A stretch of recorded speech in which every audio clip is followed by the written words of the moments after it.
আনোয়ার হোসেন সাহেব।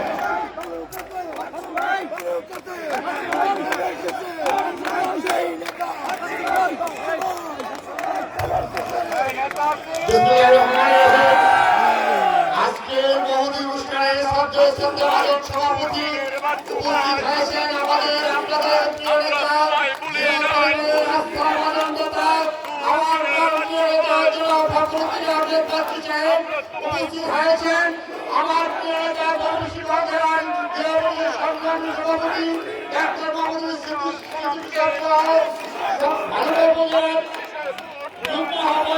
সকল পর্যায়ে সিনিয়র নেতৃবৃন্দ এবং নেতৃবৃন্দ সকলের প্রতি আমার